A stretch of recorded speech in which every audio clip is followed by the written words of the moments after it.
अब तपाईँको यो सुकुम्बासीकै विषयमा पनि हाम्रो पार्टीको धारणाहरू के हो, स्पष्ट पार्टीको धारणा मैले सोध्या हो। र किनभने स्थानीय सरकारले चाहिँ जे पाए त्यही गरिरहेछ क्या। अब जस्तो अब लाल पूर्जा दिएको छ, त्यस्तोलाई पनि नोटिस दिएर उठ्नु भनिरहेछ। अब उहाँ ट्याक्स तिरिरहेछ, त्यो गारामुनिमा त्यहाँ चाहिँ गारामुनि हाट छ, अनि त्यहाँ वरिपरि चाहिँ लाल पूर्जा दिएर पहिले जमानामा चाहिँ ओडाले बेच्थ्यो क्या, त्यसरी बेच्ने गरेको। यो नाममा त कसैको थिएन नि जमिन, कसैको नाममा थियो त पहिला जमिन, पछाडि त हुँदै गरेको, त पहाडबाट तराईतिर मान्छे झर्दै गयो, बस्ती बस्दै गयो, र कतिले चाहिँ पाएको पनि छैन। र केले अड्काइरहेछ, अब सिस्टमले अड्काएको के हो, कोही कसैलाई अब यही सुकुम्बासीकै विषयमा नि कतिले चाहिँ लाल पूर्जाहरू अहिलेसम्म नपाएको कारण चाहिँ उनीहरूलाई चाहिँ के अरे जग्गाको दामभन्दा बढी चाहिँ ट्याक्स मागेर पनि हो।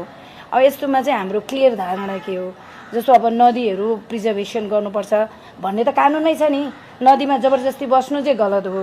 जस्तो काठमाडौँको कुरा चाहिँ झापामा लगेर अहिले स्थानीय सरकारहरूले चाहिँ त्यो नोटिस दिइरहेछ नि, त्यो गर्नु भएन भन्ने कुराहरू उठाएको थिएँ। मलाई चाहिँ त्यो समस्या छ, त्यो पनि मैले आफ्नो तरिकाले बुझाइरहेको छु। वर्षौँदेखि चाहिँ जग्गा भोग चलन गरेको मान्छेहरूलाई त उठाउनु भएन यही विषयमा।